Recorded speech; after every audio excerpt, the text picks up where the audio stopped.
All right, Rachel, my watch just struck 1 o'clock. Is it okay if I go ahead and get us started officially?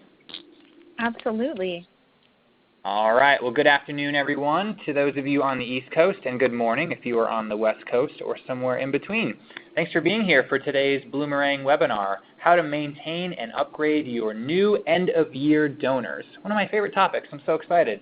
My name is Steven, and I'm here at Bloomerang. I'm the Chief Engagement Officer over here at Bloomerang, and I'll be moderating today's discussion. As always, just a couple of housekeeping items before we get started officially.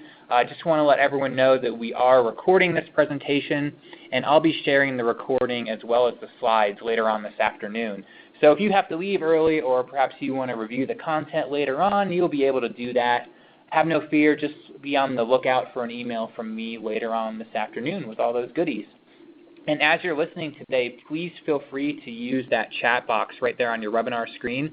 We're going to save some time for Q&A at the end, so don't be shy at all. Send us your questions and your comments throughout the rest of the hour, and we'll try to get to as many of those as we can before 2 o'clock Eastern. And you can follow along with us on Twitter if you're into that kind of thing. We are on Twitter. You can use the hashtag Bloomerang, and our username is @BloomerangTech. And if you are listening today through your computer, and if you have any problems, these webinars are usually only as good as your own internet connection. So if you have any problems, it's actually usually better if you dial in by phone, since the phone doesn't really rely on an internet connection necessarily. There's a phone number that you can use in the email from ReadyTalk that was sent out just a couple of hours ago. If you don't mind using your phone, if you have any trouble, that's usually a pretty safe option for you. And just in case this is your first Bloomerang webinar, I want to say a special welcome to you folks. We do these webinars just about every week, usually on Thursdays. We got a special Friday edition today. But in addition to webinars, we are also a provider of donor management software. So if you're interested in that or perhaps in the market for that or wanting to be switching soon, check us out. You can even download a short video demo. Don't even have to talk to a salesperson if you don't want to. So if you want to learn more about us, I'd love for you to check out our website and check out that video demo as well. But for now, I'm super excited to introduce today's guest. She is one of my favorite people. I think she is maybe the most, she's spoken the most frequently on our webinars. Rachel Muir, so good of you to be here. How's it going?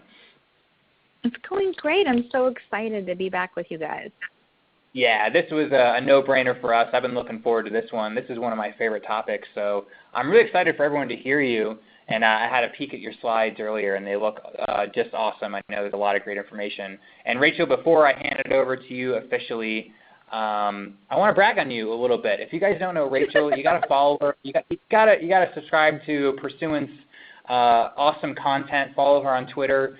She is the Vice President of Training Services over at Pursuant, which is one of our favorite fundraising agencies. It's definitely someone we recommend more than anyone else, honestly. She's got over 20 years of fundraising experience. She's a nonprofit founder. She founded a nonprofit when she was only 26, and which she went on to raise over $10 million for Girl Start, a great organization that's still doing some cool things. She's also the winner of Oprah Winfrey's Use Your Life Award, and she was a 3-time finalist for Ernst & Young's Entrepreneur of the Year Award. She was also named the Outstanding Fundraising Executive of the Year by AFP and was one of the Fast 50 Champions of Innovation by Fast Company magazine. I don't know how you do all this, Rachel, because you also do all your other cool stuff. So really impressive resume. This is definitely going to come through in her presentation. So I'm going to pipe down so that she can tell us all about maintaining and upgrading year-end donors. Take it away, my friend.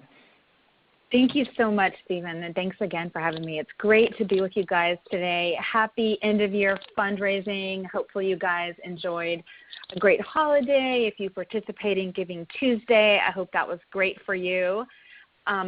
Today I'm going to be talking about how you can get to know your donors better, how you can prioritize your portfolio with your donors, and I'm going to give you a lot of really great tools to help you be more successful. Lots of great freebies that are free or very inexpensive for you to use to retain and upgrade your donors. So I like to come with party favors And these are some great party favors that you can enjoy and takeaways. So stick around for the end. I've got lots of goodies and lots of takeaways.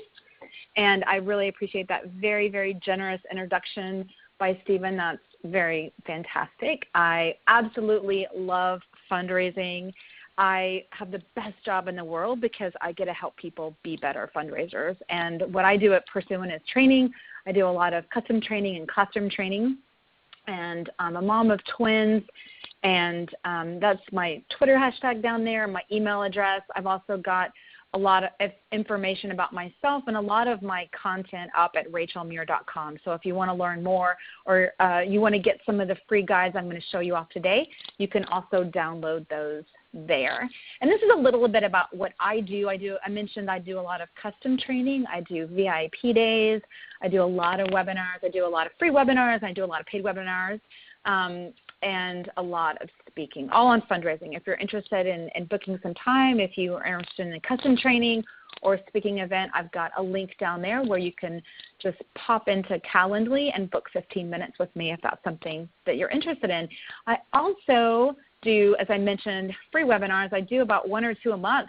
So if you want to get invited, I do free webinars for lots of different fantastic folks like Bloomerang and many more. So if you want me to send you an invitation to the webinar, you can sign up and I will send you an invitation. I won't harass you with email. I send out about 1 a month, but it's just a nice, convenient way for you to get invited to upcoming free webinars that I have going on. If you want to sign up, you can just visit rachelmuir.com and I will send you an invite.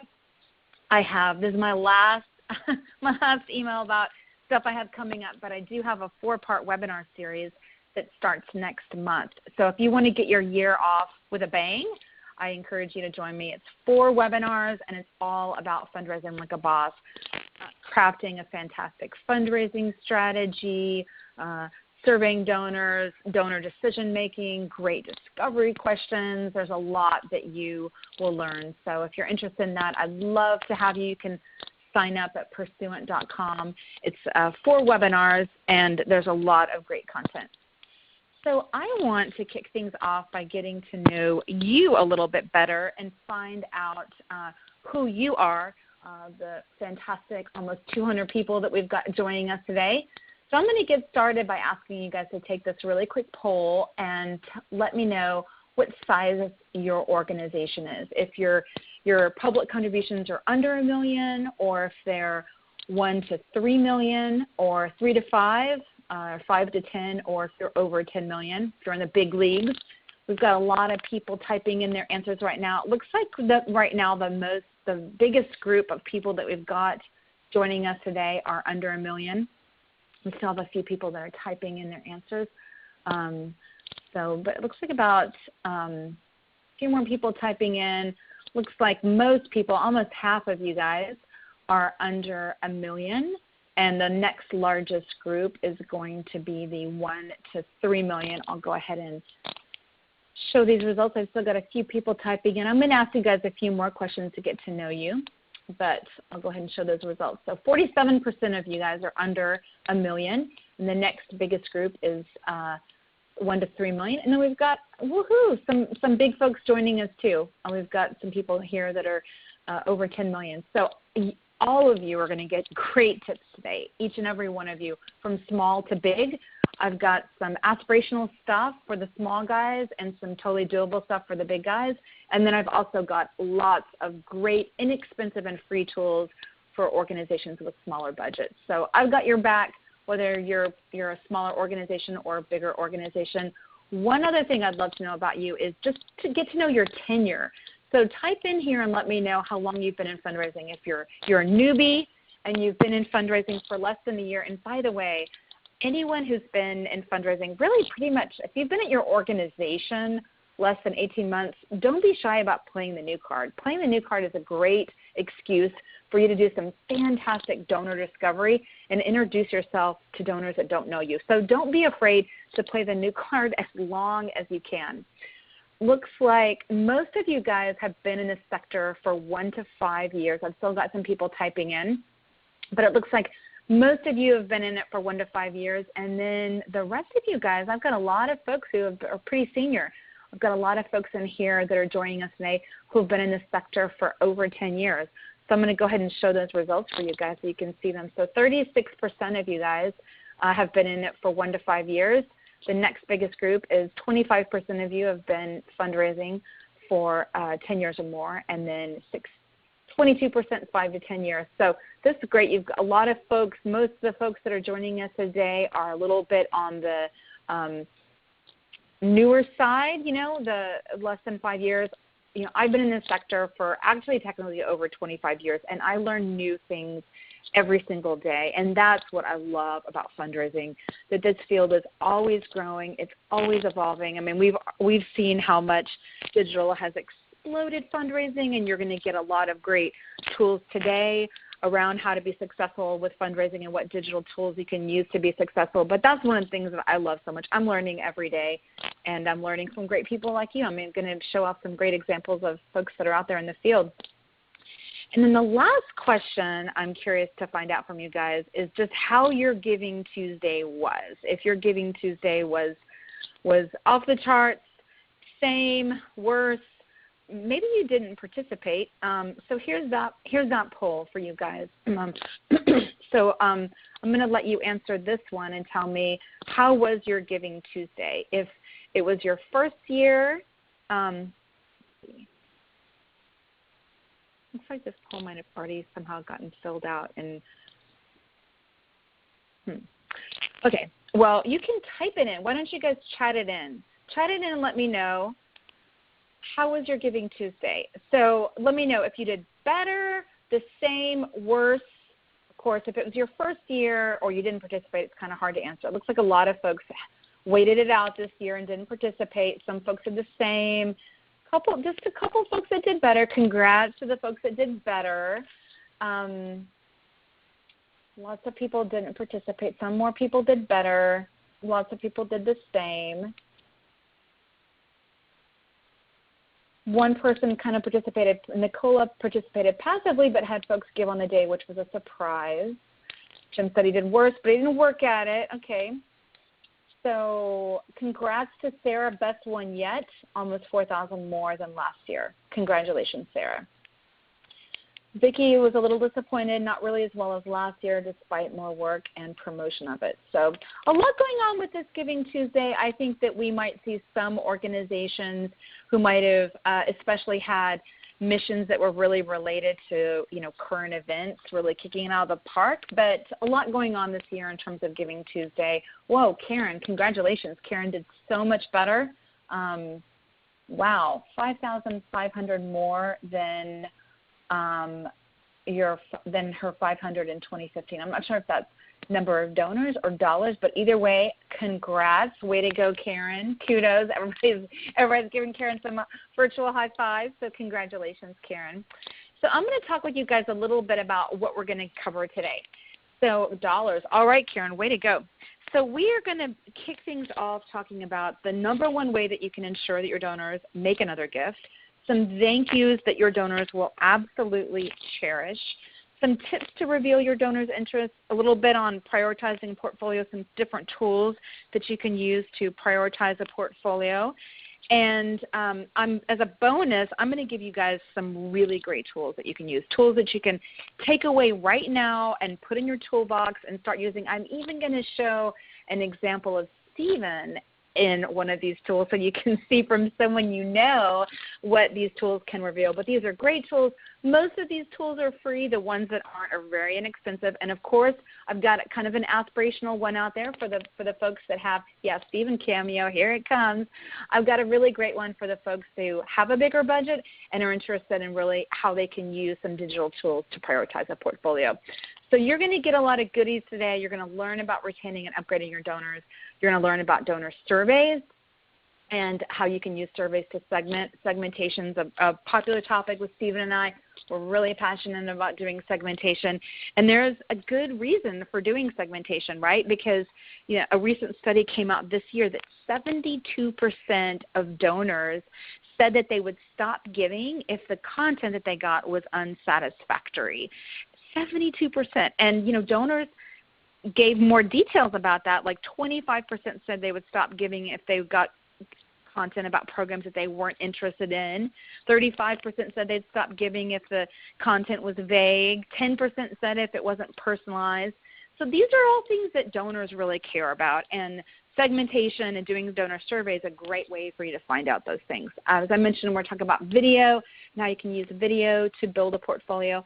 And again, lots of easy and free apps to help you be successful. And I'm going to show you some templates, and those templates are all up for you to download as well at rachelmuir.com. So that's a little sneak peek romp of the fun that we're going to have. And I'm going to kick things off with you guys by talking about the number one way that you can ensure end-of-year success. You've got to let your donors know that their gift made an impact, right? Any donors that you've got that gave to you from GivingTuesday or gave to you this summer or gave to you a month ago or 2 months ago or 6 months ago, they need to know that their gift, they need to be thanked, and they need to know that their gift made a difference before you ask them to give again. This is a huge pet peeve of donors, and this is from the Millennial Impact Report, but this is true of more than just millennials. Steve and I were just talking before the webinar started about me being a Gen Xer and him being a millennial. This is as true of Gen Xers and baby boomers and matures as it is of millennials. All donors want to know that their gift made a difference. If I asked you how donors defined over-solicitation, you'd probably tell me, oh, I sent them too many appeals, and they got fatigued, and they got worn out, and they didn't like it. But donors actually define over-solicitation as being asked to give again before they knew that their first gift had a difference and made an impact. That's the number one reason why donors stop giving is over-solicitation. But what's meaningful about it is that donors define it as being asked to give again before they knew that their gift had a difference. So I'm going to talk with you guys about how you can do that, how you can make that happen, how you can make your donors feel appreciated and feel like their gift, like their wallet changed a fate, like their gift had a real and tangible impact. And this is the magic formula, right? This is on the back of your shampoo bottle. I don't know anyone who actually washes their hair twice. Actually, I take that back. I worked with a woman, and she told me she actually did wash her hair twice, and to me that just seems like a total waste of shampoo. But we can take a cue from the back of the shampoo bottle. It's just like it's lather, rinse, repeat. It's ask, thank, report back. That donor is not ready to be asked again until they've been thanked and they know that their gift made a difference. So those are two different things, being thanked and knowing that their gift made a difference. An email autoresponder lets me know that you got my gift. It doesn't let me know why my gift mattered. I'm going to show you some great inspiration from our friend, Adrian Sargent, who Stephen and I really admire. He is an amazing thought leader in this space, and this is something I learned from Stephen. I love this, and I encourage everyone to steal this. I'm going to talk about this on two different levels. The first level is you made your gift just, 1 month ago, and already you've blanked. So like for a new donor, really letting a donor feel like an instant hero, you've only been supporting us for a week, a month, 6 months, 1 year. You've only been supporting us a short amount of time, and already you've blanked. By the exact same token, donors that you have who have been loyal and generous and are part of your family and have been giving to you generously over the years, this is the best time to remind them of that, because donors are blissfully ignorant, most donors, of just how long they've been supporting you. I mean, I made some gifts in October. I went to a gala for Girl Start, made some donations there, and then along comes Giving Tuesday, sprinkled in that really short, 2-month time frame, are any friends that I have that are doing raises and are inviting me to sponsor them and me sponsoring them.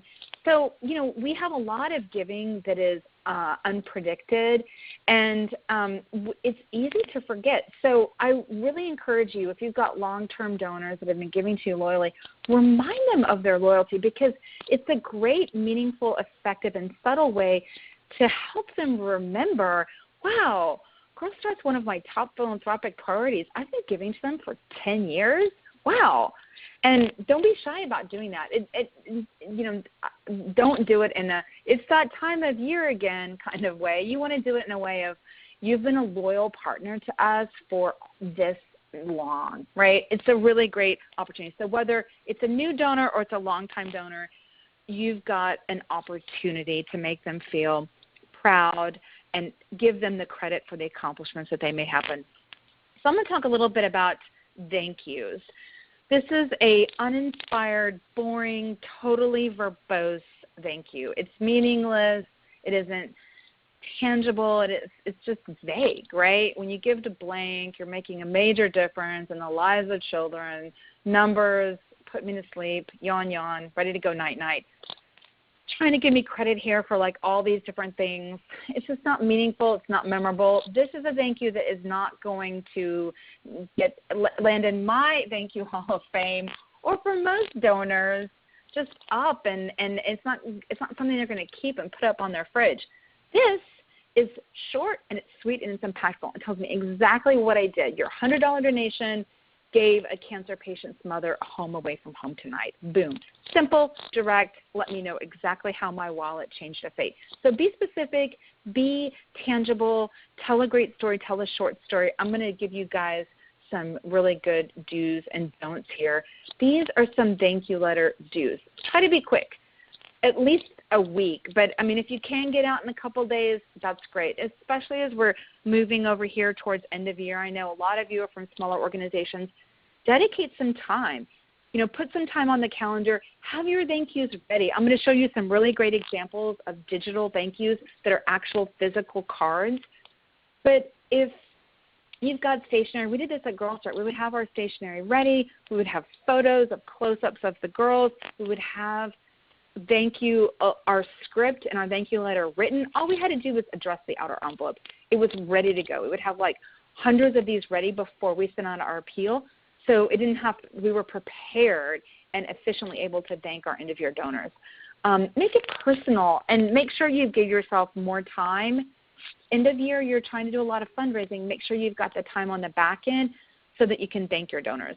Here's some no-nos. These are things I don't want you to do.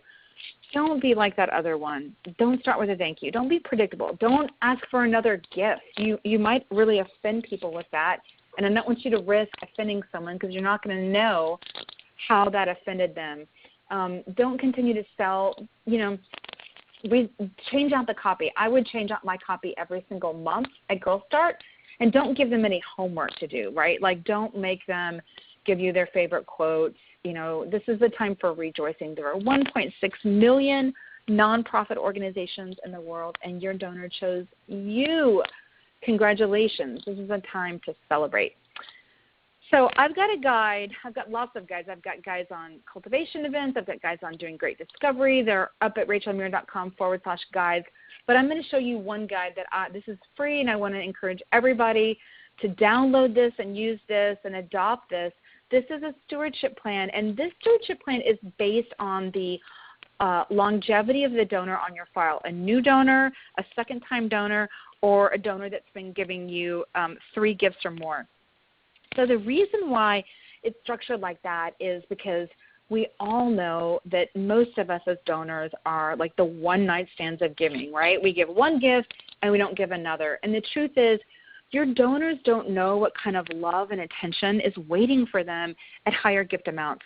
Now, Stephen knows I'm a really ambitious person, and when I sit down to make a stewardship plan, I think of every idea that I could possibly do. So listen, if you do half of the things in this stewardship plan, you're doing a pretty good job, and you're doing a pretty great job compared to your peers. So try to do like half of these things, and you'll be in a good place. But the thing that I want to challenge you to do is think about what are you going to do to steward and cultivate your donors, and make those actual business rules so that you have a plan and you have a process, and you can ensure that your donors are having a good experience and treated this way. This is going to do a lot to boost your retention. It's going to do a lot to increase your gift size, and it's going to do a lot to help donors make larger gifts sooner. So I know that I'm challenging you to give your smaller donors or first-time donors more love and attention, I believe it's going to pay off. Every organization that I've worked with that has taken this advice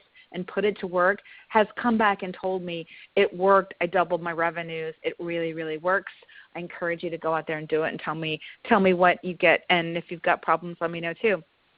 So this is really a great truth bomb right here from Penelope Burke. And by the way, you guys, I've got time at the end reserved for questions, so please feel free to type in anything, and I will make sure and cover it at the end. So anything that you've got from what I'm sharing that you've got questions about, please don't hesitate. I see a great question that just came in from Beth, and I will absolutely make sure and answer that at the end.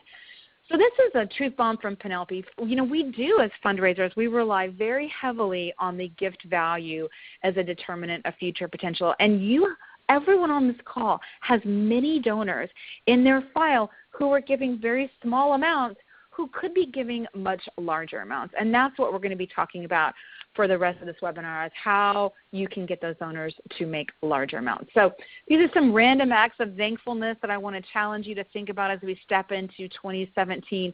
Valentine's Day, totally unsung holiday to show your donors the love, the anniversary of their first gift. I give a lot of gifts. I'm a fundraiser and I'm also a philanthropist, and I have yet to have anyone acknowledge me on my donorversary, on the anniversary of my first gift. This is low-hanging fruit. If you're using a rockin' CRM like Bloomerang, you know when your donor made their first gift to you. You don't have to get the exact date right. Honestly, your donor is probably not even going to remember the first year. But this is a great way, like I was saying earlier, to remind your donors that you are one of their top philanthropic priorities. And rolling out the red carpet for those first-time donors, that's a great way to encourage those donors to stay on your file, especially for those of you that participated in GivingTuesday. So I'm going to tell you there's a big impact that your board members can make if they pick up the phone and thank your donors. They can actually improve donor retention 15% more than if they just got a call from a staff member. Does it mean I don't want staff members to make phone calls? I do. But this is one study that Penelope did. Now, in this particular study, I'm very honest about how studies were conducted. In this particular study, these donors got a thank you call from a board member within 24 hours. I'm not saying you have to make that happen in 24 hours. I'm just being truth in advertising. That's how that study was set up. If you do it within a week, if you do it within a month, you're doing good. But those donors gave 39% more. 14 months later, those donors were giving 42% more than donors who didn't get a thank you call from a board member, and they had a 70% retention rate. So those are really great odds. I encourage you to have your donors call. Have your board members call and thank your donors. These are some great discovery questions. Give those board members a script for the introverted ones so that they know what to say. And give them a few discovery questions too. I've got a great discovery guide up, rachelmuir.com/guides that you can use. It's loaded with my favorite discovery questions. But these are some really good discovery questions that you can give to your board members. 99% of the time, they're going to get voicemail. But for the ones that get a person on the end of the phone, have them have a few questions so that they can have a conversation. So we're going to transition into using some great digital tools like video and surveys to build a portfolio. And my number one advice to all fundraisers is read less minds, ask more questions.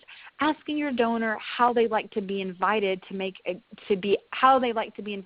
gift is a great question. I think we spend so much time trying to read our donors' minds, and we don't have to. We can ask them these questions. And when we ask them these questions, like what inspired them to make their first gift, what's the best gift they ever made, and why, we find out real meaningful, rich information about them that we can use to retain them and upgrade them. So I'm going to start with an inexpensive digital tool to build a portfolio. I'm going to start by talking with you guys about surveys. Surveying your donors on what they care about is low-hanging fruit. And now there's something that you're seeing, a really cute BuzzFeed-like style quiz that's in front of you right now. And I want to acknowledge that the one thing that you're not seeing in this awesome quiz is the subject line, which is really the most important part of a survey, is a subject line. So I send a lot of emails. I think Stephen does too. One of my favorite tools is subjectline.com. subjectline.com is a really good tool for you to find out more about your donors. Subject line is a really great tool for you to find out if your subject line worked. It'll rate your subject line in terms of links, in terms of mobile optimization, in terms of readability. It's a really great tool. It's totally free. You can use it like 100 times a day if you're writing that many emails. It's a really neat tool. So I don't have the subject line here, but invest as much time into your subject line as you do your survey, because you have one goal, and that is to get that survey open. So a couple of things about this survey. It's highly visualized. It looks like a BuzzFeed-like style quiz, like you would take on Facebook, right? Like, what 80s band am I? Am I like Duran Duran? Am I the Psychedelic Furs? Am I the Cure? You pick one. It's easy. Radio buttons down there, and the images really fit in line with the mission. So these are some things that I would encourage you to survey on. Communication preferences, beneficiary preferences. Who do they most want to serve? You no doubt serve many different constituencies within your organization. Who do your donors care about serving the most? What made them join? What made them sign up? What made them give in the first place? Where do they think their money could most have an impact? And how is their satisfaction overall? Now, you're not asking all of this in one survey. You might do a few surveys a year. I would specifically recommend asking communication preferences only to folks who have been on your file for at least 9 months, 12 months, and you've had a chance to like prove the value of your communication to them. It's always great to survey your donors on their satisfaction levels. We know from Adrienne Sargent's work that satisfaction is the #1 driver of donor loyalty. And if you think about it, companies are surveying you on your satisfaction all the time. I can't go into the Gap without getting a survey on what my shopping experience was like. How were the dressing rooms? Was there enough lighting? Did they have the right sizes? Travel for a couple days, and you're going to get a plethora of questions and surveys. If you had a technical glitch hopping onto ReadyTalk today, you can bet ReadyTalk's going to send you a survey and ask you some really important questions about satisfaction. And the great thing about that is that it shows your donors your care, and you get a chance to intervene and amplify a great experience or fix a bad one in the moment that it happened. So I'm going to tell you guys a little bit about surveying and my experience that I just had. This is me with GivingTuesday. I was really excited about GivingTuesday, and I had some organizations that I was excited to support. And this is a survey that I got, excuse me, this is like a comment box. It's like an optional comment box. I could choose to fill it out or not. This is after I made my gift to the ACLU. It pre-filled my name, it pre-filled my email address, and it just invited me to share my comments on why I was donating that day to the ACLU, what inspired me to donate that day to the ACLU. So I love this. This is great. Here's another example of an optional comment box.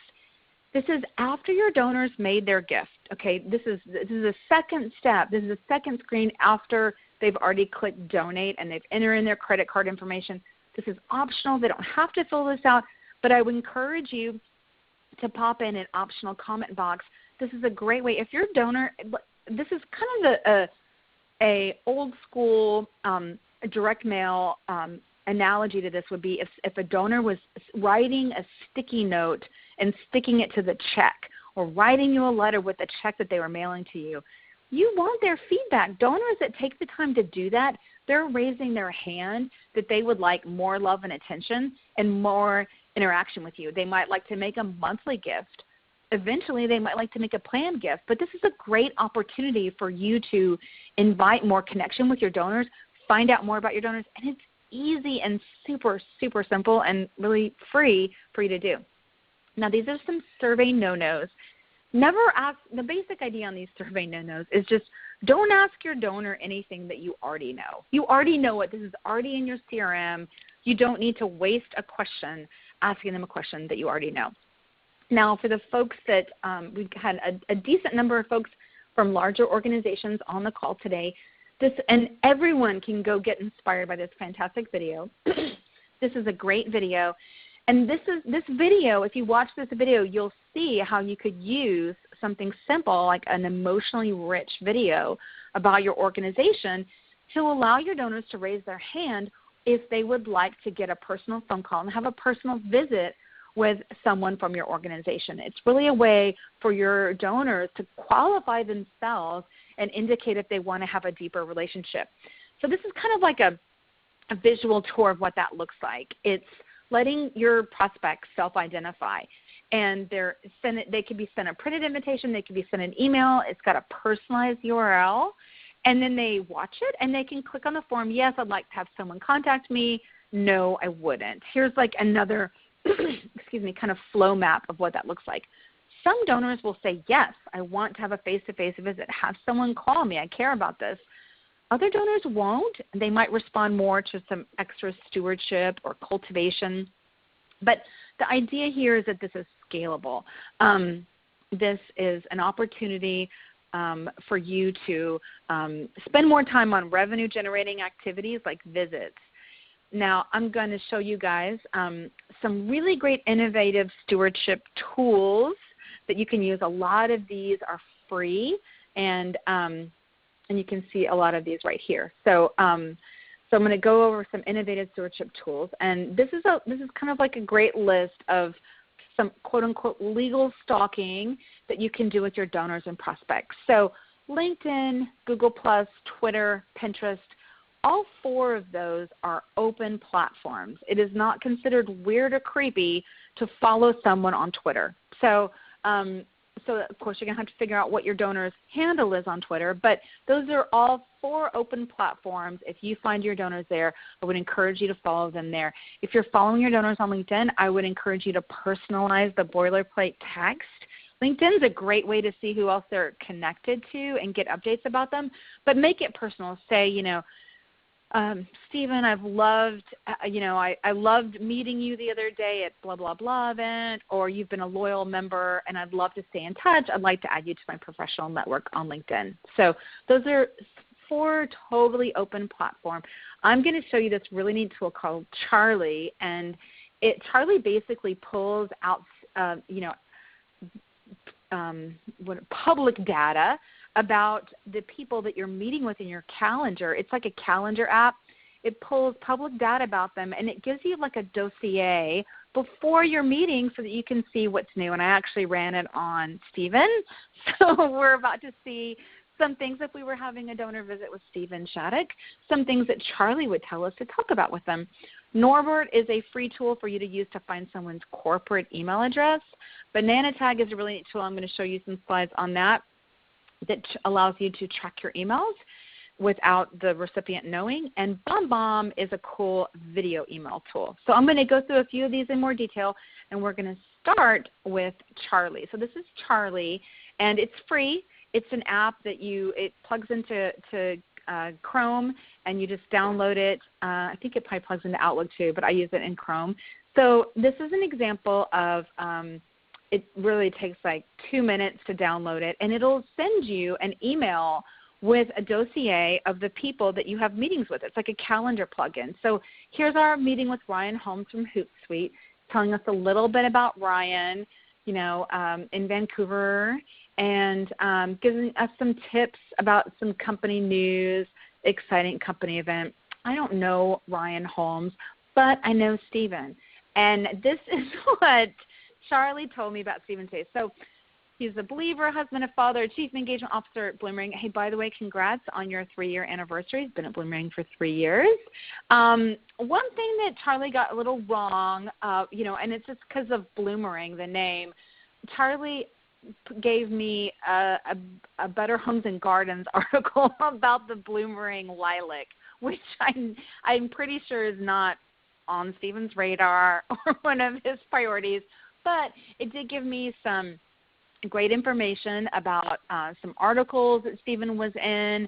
It gave me some information about, hey, congrats to Stephen and Bloomerang. They made the top 20 most popular nonprofit software. Whoop, whoop. So this is a really neat tool. Again, it's free. It's like 2 minutes to download into your calendar. And every day when you open up your inbox, it'll say, hey, Stephen, you're meeting with Rachel today. Here's some information about Rachel. And you just open it up and look at it. It's going to link.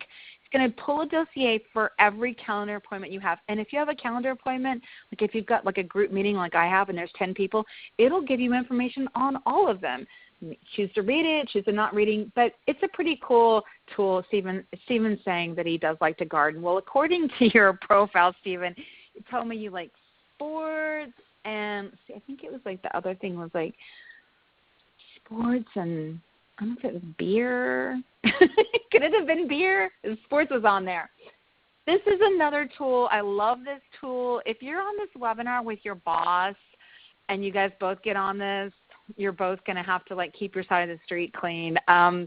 I love this tool. It's like my favorite. Now, this is free. You get 5 free a day, and if you want more than 5, you have to do the paid version. But what this is you know how in Outlook there's this kind of creepy return receipt, and it lets the person know, it lets the recipient know that you requested a receipt? That's so weird and creepy. Banana Tag doesn't do that, but it will tell you if people opened your emails, where they were when they opened it, what town they were in, how many times they opened it. I mean, obviously, right, if you're fundraising, you want to know if your donors are reading your emails. I do a lot of custom training. I want to know if someone's reading my proposal, if they're interested. If they've read it a few times, they're pretty interested. So this is like a screenshot. The first image is my inbox, and it just has me sending it a message, and it gives me an option to track it or not track it, and to send it now or send it later. You can schedule it to send on a recurring basis as well. Pretty interesting. So this is a neat tool. It'll tell you when they opened it, and if there's an attachment, it'll tell you if they read the attachment. So I really like this tool. I like to know, did someone read my proposal? Did they read it at 3 a.m.? Did they read it 5 times? What's happening, right? So Banana Tag, you get 5 free a day. If you want more than 5, then you have to upgrade. This is another tool I love. You can watch this video here at the URL at the bottom. Just type that in. This is a great food bank that's in Colorado Springs. They gave me permission to show them off, and they're using this tool. This tool is called Video Email, and the name of the company that you can look up is BombBomb, B-O-M-B, B-O-M-B. Be careful that you spell it correctly so you don't end up in some malware site. But BombBomb uses video email, and it's just like an email, only it's a video. And they've got their customized header for Karen Share. They've got their video. The idea here is this is short and this is sweet. This is like literally the goal here is that you don't want a video that's more than at the most 1 minute long, but maybe it's 30 seconds. This food bank is primarily using these videos to thank donors and follow up from events and invite them to events. I think this is a really great tool for you to use to get visits with your donors. And the best part of this tool is you get an email. You set it to give you an email when they watched it. So for me, doing a custom training, well, if they watched my video of me talking about what I'm going to cover in a training, if they watched it like 5 times, then I'm pretty sure they're really interested. Or if they never opened it, maybe their email server is down, or maybe I don't have the right email address. So it's nice to have that opportunity to see who watched it. It gives you lots of personalization. You can send me an email, and I will send you an example. I won't get to send it to you until next week, but I can send you an example. But this is a neat tool. I like to personalize it. I like to make a special. I've got like a chalkboard. And I like to write something on it with the person's name that I'm sending it to. That makes it even more irresistible and harder to ignore and interesting for them to look at. So that is a really great tool that I really like. And again, I think it's a really great tool that could help you be effective in getting in a visit with a donor. You know if they're reading it. You know if they're watching it. It's a way for you to stand out. I mean, think about your inbox and how full it is and how much stuff you have in it. And this is just a way for you to really stand out.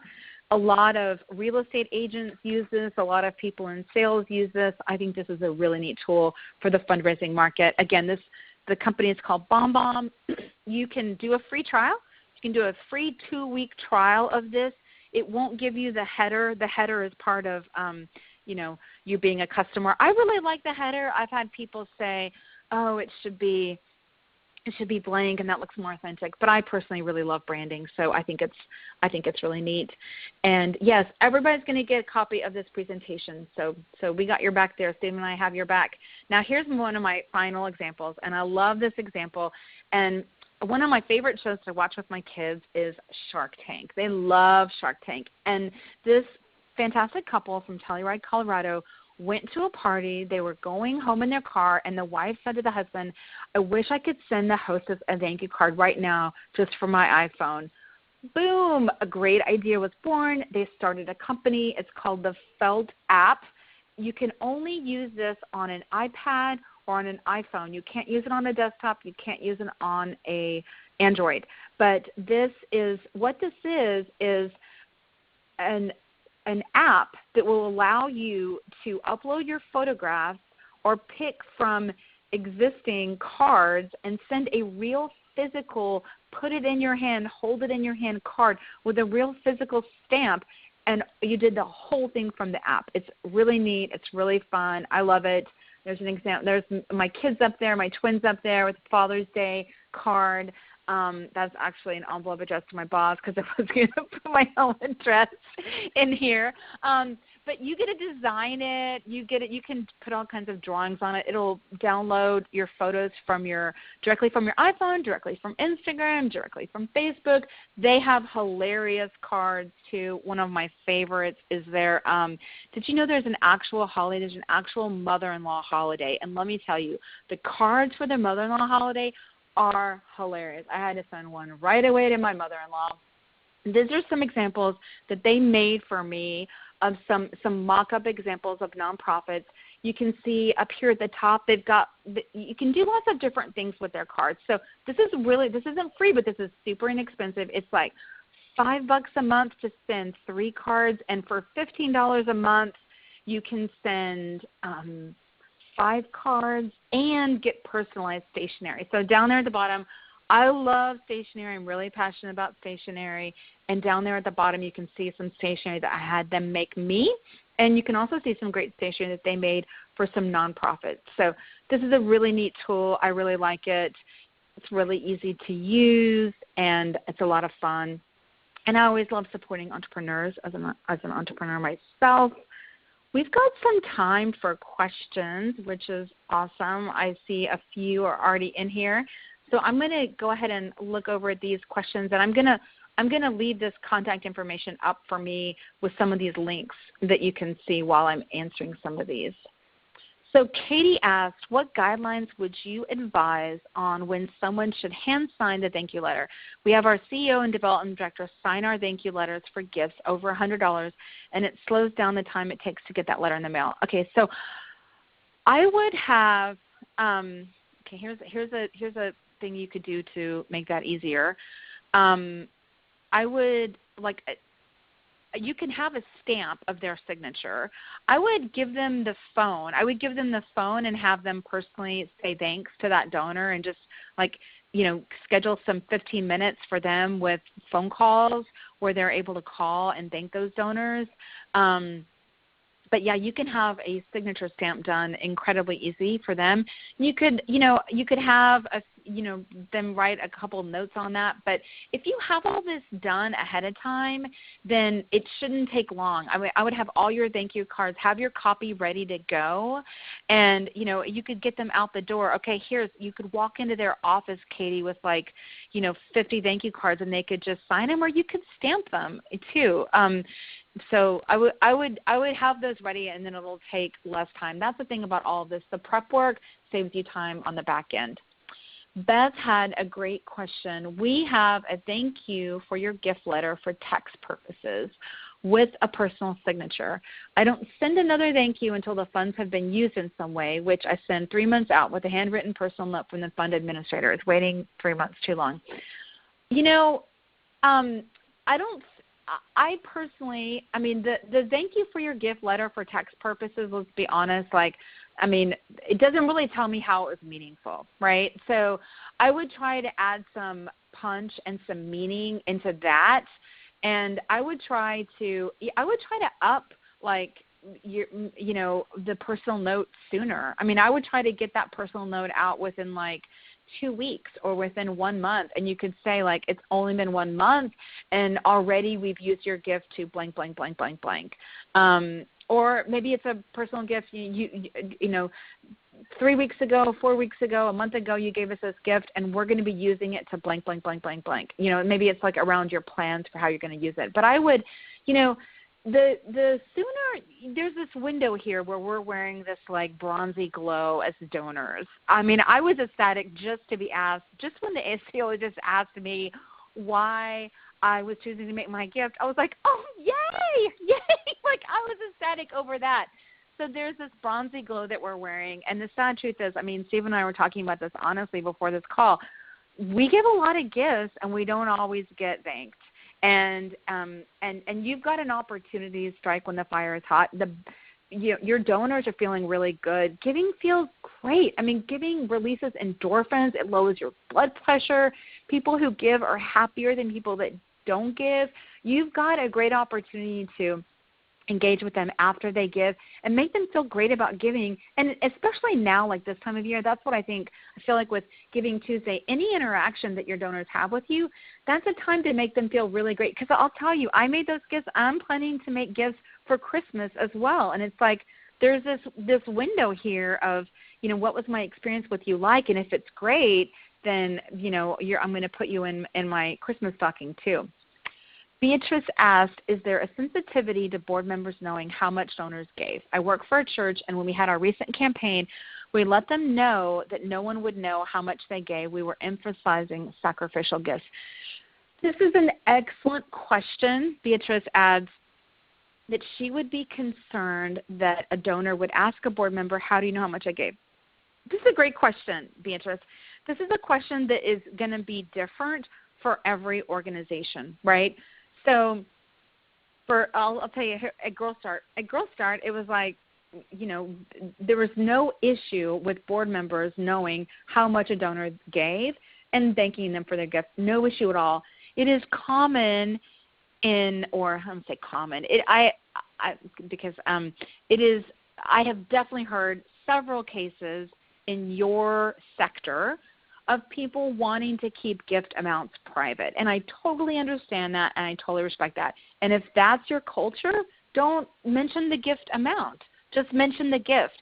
It isn't about the dollar amount. It's about thanking the donor. It's about letting the donor know that their gift mattered. And more importantly, it's about a leadership volunteer taking the time out of their busy life and free time to show a donor their appreciation. Let's be honest, your donors know that you earn a salary. They know that you're paid. They know that it's your job to call in to do this. But a volunteer doing it out of the goodness of their heart, that's something really, really special. And that's why you see such a lift with donors giving more and donors staying longer when they do get phone calls from board members. So Allison said, and we still have time if you guys want to type in some more questions. We still have a little bit of time here. Allison asked, I love the idea of surveying. We're not very digital at this point. Most of our constituents are older and write us checks instead of donating and engaging with us online. So we don't have many constituent email addresses. Do you have ideas of how to do surveys in that situation? I'm working on trying to figure out how to get everyone's email addresses. It's going to take a while. Great question. You don't have to do an online survey. You can totally do a printed survey. You can absolutely do that. You could do it as a postcard. You could have, you know, a few different answers. Donor satisfaction surveys could absolutely be done. You could do that as a letter. You could do it as a one-page letter. You could do it as a postcard. You could absolutely do that. You know, many organizations that do online surveys also do printed ones as well. Be thoughtful, especially you're telling me you've got an older constituency. I want to challenge you, Allison, to be very thoughtful with your font size. It is easy to read. You know, Steve and I were talking about millennials versus Gen X. I wear glasses. Steven doesn't. If you want to be careful and thoughtful about your audience and how your readability. A lot of times the people that might be making the survey aren't the people that are going to be taking the survey. So test it out with some folks and be thoughtful and intentional about that. But you can absolutely do a survey that is printed. That's fantastic. So Nancy asked, and I do still have time if you guys want to type in some more questions. Nancy asked, how would you justify using some of these okay, Nancy, I said legal stalking. She says stalker apps. When your board and or development committee members are already put off by the web-based research or paid research that is used for rating prospects. Well, many of these things that I've said, that I've shown you, Google+, LinkedIn, Pinterest, Twitter, those are open platforms. They're totally open. They're not private. They're open. So I would say these are public. And, you know, I would say it's kind of similar to the answer that I gave Beatrice, Nancy. It's really up to your culture. I think that it is useful and helpful and insightful to have data and analyze your data on your donors. I think it's a missed opportunity to not have and analyze data on your donors. But you can only do what you are allowed to do within the culture that you have. So I would say, you know, maybe some of these, I would guess from what you've seen so far that probably the one they would feel the most uncomfortable with would be potentially, I'm guessing, banana tag. But I mean, you know, you can do this in Outlook. I wouldn't do this in Outlook because it will tell the recipient, but they might have some familiarity with that from that. But, you know, you're trying to engage people. People are busy. And I honestly, whenever I do any webinar or any training, I give people everything I have, everything that I see, everything that I know that's a tool out there, and not everyone's going to use all of these tools, but these are definitely some tools. Some of these tools will work for you, and others might not be the perfect fit. But there are a lot of other tools in here that like the thank yous, the email, those are like, especially the BombBomb. I think those could be really great tools for you deepening your relationship with your donors. So this is another screenshot of this stewardship plan that you guys saw. We do still have a few more minutes if anybody wants to type in a question. Again, I encourage you to think about your business rules that you have for thanking donors and acknowledging donors and cultivating your donors. And you can download this, and you can modify it based on what you do and what makes the most sense, and fit it in with the culture for your organization. I've got a webinar coming up that I mentioned to you guys, the Fundraise Like a Boss, and I'd love to have you guys join me for that.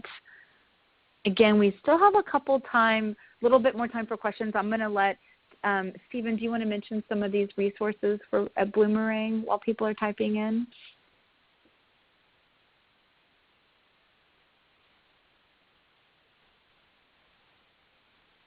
Stephen's got some great resources up here for just at Bloomerang. I actually recommend Bloomerang's resources all the time. The webinars are fantastic and a really great resource for folks.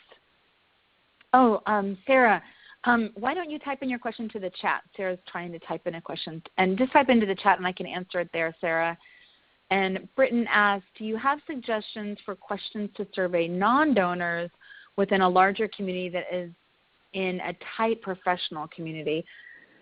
It's hard for me to know what to ask that's kind of a big question. You're welcome to email me. I'll go back to the slide that has my contact information and give me more of a context, Britton, for understanding your question. So Sarah asked, we are a retirement community, so 95% of our donors are residents. Others are family members of a deceased resident. Do you have any recommendations about a survey to a closed constituent base? Yeah, I mean, I would say your high traffic, constant contact. Well, you could do in-person surveys. You know, you could do like a thought circle. You could do like a resident thought circle and ask them questions about what inspired them to give, what do they care about, where do they most want to make a difference. Or do they know other people that would like to give? I mean, you've got sounds like you have a built-in audience, and so you're lucky in having a built-in audience, Sarah, because we don't all have that. Stephen is back. Stephen, I was just bragging about these great resources that you have at Bloomerang, and I was actually telling folks I recommend anyone who's out there that's going for their CFRE, Bloomerang's resources, especially the webinars. Those are great for anyone who's pursuing their hours for their CFRE exam. Well, it's only great because of speakers like you. So thanks for being here, Rachel. This is really awesome. Some of those tools were new to me. I'm going to check those out maybe even for our own Bloomerang purposes. So it was great. It's not an accident that we hold on to Rachel towards the end of the year. She's one of our favorites, so we always like to kind of finish out the year with a bang. So thanks. This is really awesome. And thanks to all of you for those of you who hung out with us for an hour or so. I know it's a busy time of year. So we really appreciate you staying on with us for the whole hour. Please do reach out to Rachel. I know we didn't get to all the questions, but she's on Twitter. You can get to her by email. Obviously a wealth of knowledge, so please do reach out to her. And hopefully you'll come back next week. We've got a special Wednesday webinar. It's our last Bloomerang webinar of the year, but Gail Perry is going to join us to talk about major gifts. So that's going to be a great one, and we've even got some webinars scheduled throughout January and February as well. So if that one doesn't quite tickle your fancy, you may find another one that you might want to register for. So Rachel, this is awesome. Thanks for being here. It was a pleasure. I had a blast. Hopefully I see you soon in person, but we'll definitely have you back next year. So if you like this one, be on the lookout for Rachel's next Bloomerang webinar. It'll be number 5 for you, I think. You're the all-time leader. Woohoo! That's right. Well, have a great weekend, everyone. I'll be sending out the recording and the slides in an email later today, so look for that, and hopefully we'll see you again next week or sometime soon. So have a good weekend. Stay safe, stay warm, and we'll talk to you again soon.